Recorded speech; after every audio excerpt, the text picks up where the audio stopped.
partai-partai yang sebetulnya potensial untuk beroposisi juga bisa dibajak oleh pemerintah. Keinginan DPR untuk meneruskan posisi dia tanpa ada pemilu itu menguntungkan secara material, gajinya nggak berubah tuh. Jadi semua ini adalah permainan yang kotor dan itu yang merusak demokrasi. Jadi Jokowi kesepian secara politik. Nah, kesepian itu kita mau tanya kenapa? Kesepian bisa basisnya ketakutan tuh. Jadi Jokowi ini sebagai politisi itu seperti lagi nunggang macan. Kalau dia berhenti, dia diterkam oleh si macan. Kalau dia jalan terus, dia kelelahan juga tuh. Jadi dia bingung mau ngapain tuh. Sementara nggak ada pohon yang dia bisa tangkap untuk dia bergelantungan di situ kan. Jadi ini keadaan yang berbahaya sebetulnya. Dan selama itu tidak bisa diselesaikan sendiri oleh Jokowi, nggak ada yang mau bantu dia.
Assalamualaikum warahmatullahi wabarakatuh, sobat RH sekalian. Jumpa lagi kita di channel yang keren ini. Keren. Sobat RH sekalian, kita bukan janjian, tapi kita menghadiri pernikahan. Tadi saya berharap sebenarnya ijab kabulnya tidak hanya satu orang, tapi banyak orang. Oke, itu minggu depan nanti. Minggu depan. Apa nih, Rev? Sahabat RH sekalian, tadi sama Gatot Nurmantio, sekarang sama Rocky Gerung ya. Kita bicara mengenai hal yang gawat di Republik ini. Kita bicara tentang demokrasi yang dibajak nomokrasi. Wah, demokrasi harus nomokrasi. Waduh. Tapi jadinya juristokrasi jangan-jangan. Atau jangan-jangan juristokrasi pun tidak. Jangan-jangan MK representasi dan kepanjangan. MK-tokrasi. Kekuasaan MK yang senang-senang. Ya, ada dua isu, Bang Rok, yang saya tanyakan juga ke Gatot Nurmantio tadi. Isu perpanjangan masa jabatan Firly dan kawan-kawan yang memunculkan perdebatan. Saya sih berpendapat itu mestinya next on, berlaku ke depan. Tapi kan maksud MK adalah dia ingin perpanjang di tengah legitimasi yang rendah dari KPK. Dengan alasan yang mengada-ngada juga. Yang kedua adalah ada isu pagi ini yang beredar, saya dapat dari beberapa orang bahwa MK akan mengabulkan sistem pemilu proporsional tertutup dengan perbandingan 6-3. Yang dissenting itu 3. Sementara yang kemarin dissenting 4. Berarti ada yang satu yang membelot kelihatannya. Komentar Bang Rocky. Yang pertama, Mahkamah Konstitusi itu dirancang sebagai peralatan negara. Bukan peralatan kepala negara, itu intinya tuh. Dan sekarang yang kita lihat adalah MK itu disuruh-suruh aja oleh kepala negara tuh. Karena proses yang di awal kecurigaan kita akan ada pembicaraan makan malam antara ketua MK dan Presiden Jokowi karena ikatan perkawinan tuh. Itu buruknya tuh. Dan kita ingin ingatkan bahwa MK jangan sampai di akhir masa jabatannya itu dinilai atau diingat sebagai perusak demokrasi itu. Itu yang sedang kita bahas sebetulnya di masyarakat sipil. Fungsi MK ini betul-betul menghina akal sehat kita tuh. Jadi sebetulnya kalau ada semacam persidangan rakyat yang mesti dibubarkan pertama adalah MK tuh. Karena MK membatalkan kedaulatan rakyat. Kan itu intinya kan. Kalau kita lihat misalnya mengenai perpanjangan masa jabatan ya. Ada dua kan. Logika akal sehatnya kan Bung Rocky presiden akal sehat. Logika akal sehatnya dia mengatakan ini diskriminatif karena 11 lembaga lainnya state auxiliary agencies lainnya itu 5 tahun. Tapi at the same time MK ketika dikasih gratifikasi 15 tahun dia tidak menolak dan berlaku saat itu juga. Nah, yang kedua adalah kalau terkait dengan sistem pemilu ini apa urusan MK menentukan sistem pemilu yang cocok atau yang konstitusional, bukankah itu sifatnya dinamik gitu. Jadi pertama, MK lupa bahwa dia udah mengambil keuntungan dari posisi dia sendiri untuk diistimewakan. Sekarang dia mau membatalkan keistimewaan itu, berarti berlaku juga pada dia kan. Jadi mesti dievaluasi. Dan saya dengar DPR lagi berupaya juga untuk membatalkan atau memakai logika Mahkamah Konstitusi untuk memastikan bahwa Mahkamah Konstitusi ikuti aja lembaga-lembaga yang lain yang sedang dia bela hari ini kan, yaitu 5 tahun tuh. Ini akan jadi lucu-lucuan di dalam demokrasi. Ini disebabkan satu faktor, yaitu keinginan politik presiden untuk mengendalikan KPK.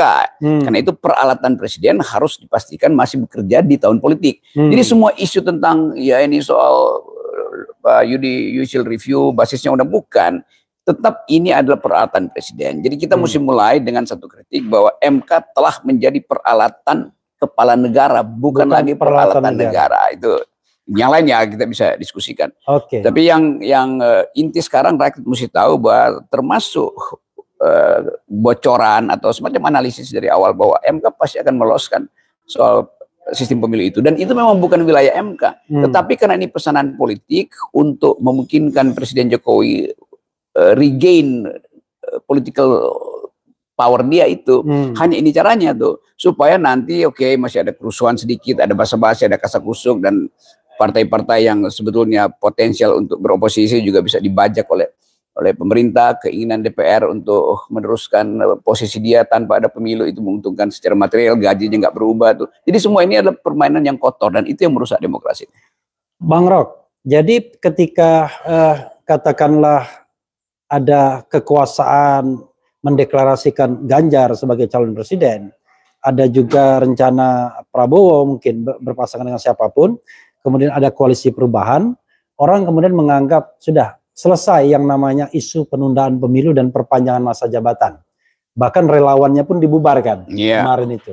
Tapi dengan isu MK seperti ini hidup lagi. Sebenarnya seberapa serius sih kekuasaan itu ingin mengupayakan perpanjangan masa jabatan atau penundaan pemilu ini? Ya itu artinya yang semuanya sudah selesai, yang belum selesai kegelisahan Presiden Jokowi. Kan itu dasarnya kan. Jadi selama Presiden tidak legowo dan menganggap bahwa dia berhak untuk jadi kingmaker pada semua kesempatan politik, itu menunjukkan dia gelisah sebetulnya. Kan Pak Jokowi udah kasih endorse pada Prabowo, tapi mungkin dia pikir ya Prabowo bisa berubah pikiran juga. Ya, memang semua presiden yang terpilih secara demokratis tidak perlu mengikuti perintah atau bujukan dari presiden sebelumnya kan, karena etikanya begitu tuh.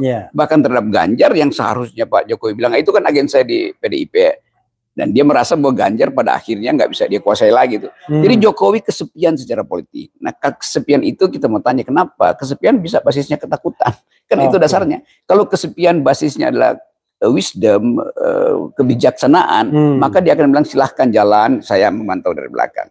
Ini adalah kesepian presiden karena takut ada problem hukum setelah dia lengser. Tapi ada kesan kan sebenarnya state captures ya. Semua lembaga-lembaga negara ini disandra oleh kekuasaan. KPK disandra, MK disandra, bahkan partai politik non-state institution pun disandra semuanya. Lalu tiba-tiba kok kekuasaan ini takut sendiri gitu. Jadi dia menguasai semua institusi, dia mengambil alih semua wacana, tetapi kok dia merasa dia takut sendiri akhirnya gimana? Kalau kelihatannya dia merasa bahwa ada kepura-puraan dari orang yang dia sandra.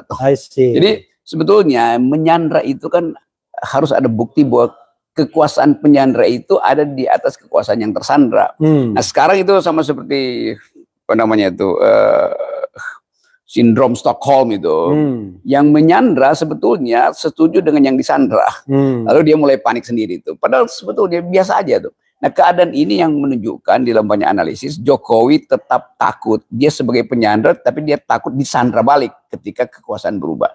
Artinya kemampuan dia untuk mengantisipasi bahwa peralatan dia untuk menyandra seolah-olah dianggap itu seluruh faktor masih dia kuasai, ternyata enggak. Jadi grab Presiden Jokowi terhadap permainan politik yang dia rancang sendiri hilang di tengah jalan. Bang Rok, masalahnya adalah kalau kita bicara ketelanjuran ya, artinya kalau misalnya maju kena mundur kena atau buah si malakama, bagi Presiden Jokowi saya mau berkompromi dengan proses yang demokratik ya, berkompromi dengan akal sehat dan lain sebagainya. Tapi ada nggak jaminan saya nggak diapa-apain kalau saya nanti step down begitu? Itu pasti itu kan common sense-nya dia. Iya, common sense-nya itu. Dan kita tahu bahwa dia nggak bakal diapa-apain. Tapi justru kalau dia masih cawe-cawe, dia bakal diapa-apain. Kan terlihat semakin Jokowi ingin mengendalikan politik, semakin orang tahu berarti ada problem tuh. Kalau dia legowo tadi ya orang anggap oke, lengser ke Prabon, nggak akan ada persoalan bangsa ini bangsa ini. Maaf. Mikul dur mendem jero. Iya itu. Tetapi di dalam pikiran Jokowi nggak mungkin itu terjadi karena perubahan politik bisa berjalan di luar yang dia bayangkan. Nah, bayangan buruk Presiden Jokowi ini sebetulnya yang menghantui dia sehingga dia harus atur semua peralatan MK, KPK, Departemen Dalam Negeri segala macam agar dia bisa kendalikan. Padahal legitimasi presiden, endorsement power dia kan makin lama makin habis. Seandainya misalnya ya semua kekuatan politik yang mau bertanding di 2024 minta Presiden Jokowi netral, legowo. Karena begini, paling gampang adalah misalnya dari sisi Ganjar. Adian sebagai wakil ketua tim sukses, awalnya kan semangat sekali itu, bakal di endorse. Tapi terakhir ketika Jokowi belok ke Prabowo, mulai dia mengatakan Presiden harus netral. Saya membayangkan kalau ke Ganjar dia nggak bilang begitu. Nah, paling tidak dari sisi kelompok Anies misalnya, dia juga pengen Presiden netral, ya kan? Tinggal kelompok Prabowo misalnya. Kalau ketiganya sepakat bahwa Presiden netral dan kami tidak akan apa-apain, ya kalau Bang Roken bilang kan, tidak apa-apain setelah nanti step down, kan selesai. Kita bisa peacefully ada transisi pemerintahan. Gitu. Ya itu yang harusnya terjadi. Tapi orang seperti Pak Jokowi dia nggak percaya lagi bahwa akan ada semacam koalisi penyelamat dia, kira-kira begitu. Yang adalah koalisi yang akan menghakimi beliau karena perubahan politik itu nggak mungkin diatur sejak sekarang. Kan presidennya akan datang juga dia punya legitimasi untuk mempersoalkan presiden sebelumnya supaya dia tetap eksis gitu. Jadi ini proses psikologi biasa aja tuh. Nah, psikologi ini yang mengganggu Jokowi. Jadi Jokowi tetap anggap mau bikin statement jamin saya pun nggak mungkin. Yang bisa jamin saya adalah kepastian bahwa saya mengendalikan politik. Nah, itu yang kita bayangkan di ujung analisis kita tetap Jokowi berupaya untuk membatalkan pemilu, menunda pemilu supaya dia bebas untuk mengkonsolidasi sisa-sisa kekuasaannya. Tapi kan kalau kita bicara mengenai dia seperti memegang asap, ya kan? Sesuatu yang kelihatannya dia mudah dia pegang, tapi nggak bisa dia pegang-pegang.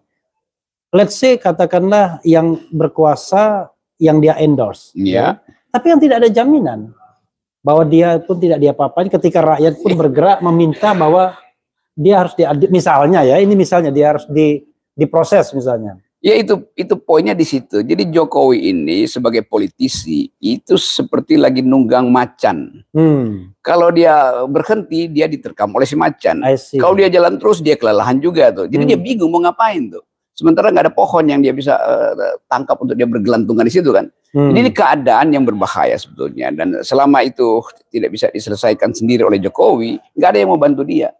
Satu-satunya cara adalah Jokowi kasih public address, datang ke Refli Harun Channel untuk mengatakan, saya Presiden Jokowi, saya sadar bahwa politik sedang terganggu dan saya mengucapkan terima kasih buat dukungan publik selama 7 tahun, tapi saya mulai sekarang berjanji depan Refli Harun tidak akan cawe-cawe lagi, gitu. Baru dan berharap jadi candas itu. Berharap kemudian sebagian rakyat ya memaafkannya ya. Iya memang. Karena ada sebagian yang tetap mendukungnya kan. Kita realistis kan. Gitu. Maksud saya channel Refli Harun itu semacam perwakilan dari oposisi gitu. Jadi minta maaf pada oposisi karena selama ini Pak Jokowi tidak percaya bahwa oposisi itu bisa jujur. Nah, sekarang masalahnya oposisi akhirnya nggak percaya lagi karena Pak Jokowi dari awal nggak percaya bahwa oposisi bisa jujur dan tidak akan mempersoalkan sesuatu. Kalau dari awal Jokowi menghendaki oposisi, tapi dari awal memang dia nggak menghendaki oposisi. Bang Rok. Kita bicara tentang agenda normal ya, pemilu 2024 14 Februari. Kalau Anda boleh memilih ya, Anda pengen pemilu 14 Februari itu atau Anda pengen ada kejadian di hari lain? Kita negeri ini membutuhkan radical break. Jadi mestinya ada kejadian-kejadian awal dulu. Kan kita mesti selesaikan bisul-bisul ini sebelum kita masuk ke 14 Februari yang adalah hari kasih sayang. Jadi untuk kasih sayang itu ya Anda selesaikan dulu masa lalu Anda. Ya, itu pentingnya tuh. Jadi udah tuh soal-soal yang menjadi kecemasan Jokowi dia sendiri yang mesti menyelesaikan itu. Karena dia yang mulai sebetulnya kekacauan ini. Mulai dari saya, Refli Harun, pergi ke Mahkamah Konstitusi, minta threshold 0%, nggak diizinkan. Sekarang kasusnya berbalik, bahwa gara-gara threshold 20%, kesulitanlah Jokowi untuk mengendalikan satu orang. Kesulitanlah Jokowi untuk memprediksikan bahwa akan ada penjamin dia di masa depan. Sekarang kalau seandainya dia melakukan breakthrough, dan itu gampang sekali, dia konsolidasikan kekuatan dan dia keluarkan perpu menghapuskan threshold 20% kan bisa. Iya, tapi kondisi rakyat itu akan ngamuk. Kenapa? Keadaan sekarang orang menginginkan perubahan cepat-cepat itu karena udah bosen dengan wacana-wacana penundaan itu kan. Jadi momentumnya udah hilang tuh. Memang secara konstitusional bisa ada perpu, tapi itu akan membakar rumput kering. Tapi kalau perpu 0% threshold. Oh, ini 0% ini. Iya, perpu 0% threshold kan sebenarnya kan nggak ada masalah. Orang pendaftaran baru bulan Oktober. Justru itu yang kita minta. Masih ada kesempatan. Kalau di perpu 0% sehingga bahkan calon independen mestinya dikeluarkan sebagai perpu kan. Perpu bahwa pemilu 0% dan mesti ada calon independen tuh. Supaya orang tidak beli kucing dalam karung. Dan akhirnya kemarahan itu bisa terkanalisasi semua dalam sebuah kompetisi ya. Saya baca beberapa survei bahwa swing voters terutama dari anak muda itu tinggi sekali, 27% menuju 30%. Ini memerlukan pemimpin alternatif artinya tuh. Jadi calon-calon ini oke, karena calon-calon ini dipilih oleh lembaga survei sebetulnya kan. 3 calon ini kan hasil lembaga survei itu, elektabilitasnya. Tetapi di dalam kita bayangin ada era baru, Jokowi bikin breakthrough atau radical break 0%. Dan saya menginginkan ada calon alternatif. Maka dimungkinkan lagi untuk kocok ulang calon-calon ini. Kan begitu. Oke, paling tidak kalau kita misalnya independen itu belum bisa dikabulkan, misalnya karena ada presiden putusan MK, minimal 17 slot yang ada sekarang ini. Oh, itu lebih enak buat kocok ulang. Ya kan? More than enough buat 17 slot. Dan saya kira Rocky Gerung bisa nyalon, ya kan? Iya, kalau saya nyalon itu sekarang aja saya mulai kampanye tuh di. Enggak, justru ada satu isu lagi Bang Rok yang ingin saya singgung adalah soal mahalnya pemilu. Ya. Iya. Kemarin orang bilang sudah mengkalkulasi kalau nggak ada berapa triliun nggak mungkin lah. Ya, 3 triliun, 5 triliun. Mungkin bagi sebagian kelompok masyarakat kita dengan rasio gini yang nggak karu-karuan ini, 3 triliun enteng. Bahkan bisa keluarkan duit pribadi itu 3 triliun itu. Artinya oligarki bisa membiayai calon-calon itu. Tetapi di sisi lain kan kok mahal sekali politik kita. Padahal ini era teknologi. Saya membayangkan kan kayak di Refli Harun Channel ini kita nggak perlu ngapa-ngapain. Coba modal kuota kita bisa menyiarkan akal sehat ke seluruh penjuru dunia. Ngapain kampanye datang-datang ke tempat-tempat bagi-bagi amplop dan lain sebagainya begitu. Kalau kepercayaan publik ada, kampanye ini pasti yang sangat murah. Bahkan saya bayangkan KPU nggak perlu pesen kotak suara. Sewa aja atau sebarin kantong kresek aja tuh. Karena rakyat percaya suara yang ditaruh di kantong kresek itu dianggap sebagai kejujuran. Jadi ini adalah perubahan paradigma bernegara dengan mengandalkan kepercayaan publik kan. Nah, selama kepercayaan publik nggak ada itu mau dibilang jujur pun orang anggap oh ya itu artinya ada manipulasi, maka MK akan kebanjiran lagi protes. Jadi kita membayangkan 4 bulan ke depan KPU misalnya bilang begini, oke, kami mulai melakukan pendidikan politik, maka rakyat mulai percaya bahwa KPU tidak lagi menjadi anteknya anteknya dalam negeri lah, anteknya istana tuh. Lalu Presiden Jokowi lakukan semacam pidato mingguan untuk memberi sinyal bahwa dia tidak ragu dengan proses demokrasi. Dia bahkan tidak cemas dengan masa depan dia. Ini cuma perlu 3-4 kali pidato. Lalu rakyat merasa oke, aman. Nah dari segi itu ada semacam etik baru bahwa public discourse akan dituntun tanpa ada pengendalian politik. Ini cuma keinginan seorang pemimpin untuk memberi contoh aja. Dan tapi itu mudah sekali karena rakyat Indonesia selalu tunggu hal yang baik tuh. Nah, kalau itu justru yang dicemaskan Jokowi, maka rakyat anggap berarti Anda sedang berbuat jahat kan. Dan orang yang cemas itu atau dia betul-betul ingin bunuh diri atau dia ingin menyelamatkan diri. Dan akhirnya kalau seandainya ada public trust seperti itu setelah pidato 3-4 kali itu, pemilu atau pilpres jadi murah kan? Jadi sangat murah itu. Jadi kita bisa hemat banyak hal. Hanya dengan pidato kecil Jokowi bahwa dia minta maaf terhadap. Jadi nggak perlu sampai ratusan triliun untuk menyelenggarakan pemilu itu. Kampanye pun cukup di RH Channel. Iya, itu cukup dengan kuota 200.000. Iya, oke. Kalau misalnya jadi menteri ya, menteri apa Bung Rocky mau? Menteri Percepatan Perubahan Politik. Jadi Menteri Percepatan Perubahan Politik agar kita mengenal dan lebih akrab dengan etika politik ya. Ya, itu yang selalu kita inginkan. Jadi kita hidup dalam republik yang tanpa etika publik. Itu bahaya. Iya, saya gini, tiba-tiba kalau bicara etika ya, kita stop dulu pembacaan, tiba-tiba saya miris sekali. Coba bayangkan, ada hakim MK ya, baru dilantik, baru terpilih, itu pun dengan menggusur temannya sendiri, ya kan? Tiba-tiba DPR, tiba masa, tiba akal, digusur itu yang namanya satu hakim MK, dan digantikan dengan yang orang dalam sendiri. Tapi orang dalam ini sudah mengubah putusan dan ditemukan bahwa dia melanggar kode etik, tapi kok nggak mundur gitu ya?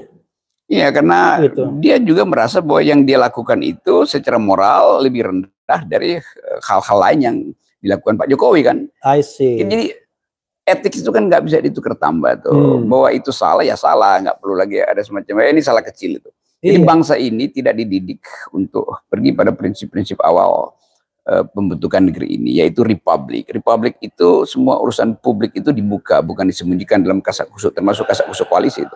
Termasuk juga memperkecil sebuah pelanggaran etik seolah-olah ini kecil. Iya, itu sering dianggap pelanggaran etik itu sama dengan pelanggaran kode etik. Kalau kode etik itu bisa dibikin 1, 2, 3, 4, 5 terus, sehingga kalau 7 yang baik, 3 yang melanggar masih bisa dimaafkan. Enggak, etika itu final tuh, atau Anda busuk atau Anda bersih. Iya, kan itu. Anda merasa malu nggak, merasa bersalah nggak? Orang dinyatakan bersalah tapi nggak mau mundur gitu ya. Padahal kalau di luar negeri sebelum diadili etik, sidang etik dia mundur dulu. Yes, jadi gitu. Kita justru mesti belajar dari pemimpin luar negeri. Padahal kita dianggap sebagai orang timur yang rosonya itu mendahului rasanya tuh. Nah, kita nggak ada rasa, nggak ada roso. Itu MK, KPU, KPK sama, semua disidangkan karena melanggar kode etik dan kemudian dengan santainya mengatakan ya sudah, karena sudah diputuskan tidak dipecat, ya maka tidak perlu mengundurkan diri. Itu namanya moral call-nya nggak bekerja itu. Hyper etiknya hilang karena ya tukar tambah arogansi atau sebetulnya intinya adalah arogansi kekuasaan aja. Padahal jabatan yang diemban itu adalah jabatan publik yang sangat membutuhkan etika. Sedikit pun terlukai atau tercederai, maka Anda akan kehilangan legitimasi kan? Betul, memang terjadi kan? Itu dasar dari etik begitu. Tuh. Dan silakan Bang Rocky closing statement untuk mengingatkan kita bahwa negeri ini tidak sedang baik-baik saja, tapi sebagai warga negara kita tetap rindu negara ini menjadi negara yang makmur. Saya senang sekali dengan Anda bilang green environment ya kan, syukur-syukur green election juga. Ya green election itu ya tadi nggak perlu pakai kertas-kertas yang begitu. Ada lagi green group of green. Ya itu yang lagi ditunggu orang tuh. Oke, ke arah mana tuh group of green ini akan mengalamatkan keresahannya. Jadi teman-teman, ini saya dengan Refli Harun, ada Pak Gatot tadi. Sebenarnya kita lagi menghadiri satu peristiwa keluarga itu, ada teman yang menikah tuh. Di situ ada banyak tokoh. Dan kelihatannya semua peristiwa pertemuan isu politiknya nggak bisa terhindarkan. Artinya ada satu suasana di mana semua orang ingin mencari kejelasan apa arah bangsa ini. Nah, arah bangsa itu ditentukan oleh percakapan-percakapan intelektual di beberapa podcast, termasuk podcast dari Refli Harun Channel. Jadi ikuti aja kalau Anda ingin belajar tentang etika publik. Iya, saudara sekalian, itu dengan Rocky Gerung. Dan mudah-mudahan saya sering bisa menangkap Rocky Gerung. Susah sekali menangkap beliau ya. Kadang di sana, kadang di sini, dan yang susahnya adalah di Kathmandu ya kan. Di Kilimanjaro itu yang ribet. Selain kita tidak punya akses komunikasi, kita juga tidak bisa menjangkaunya walaupun akses itu hidup karena sinyalnya tidak begitu kuat ya kan. Kadang-kadang sinyal yang tidak kuat inilah membuat komunikasi kita jadi tidak baik.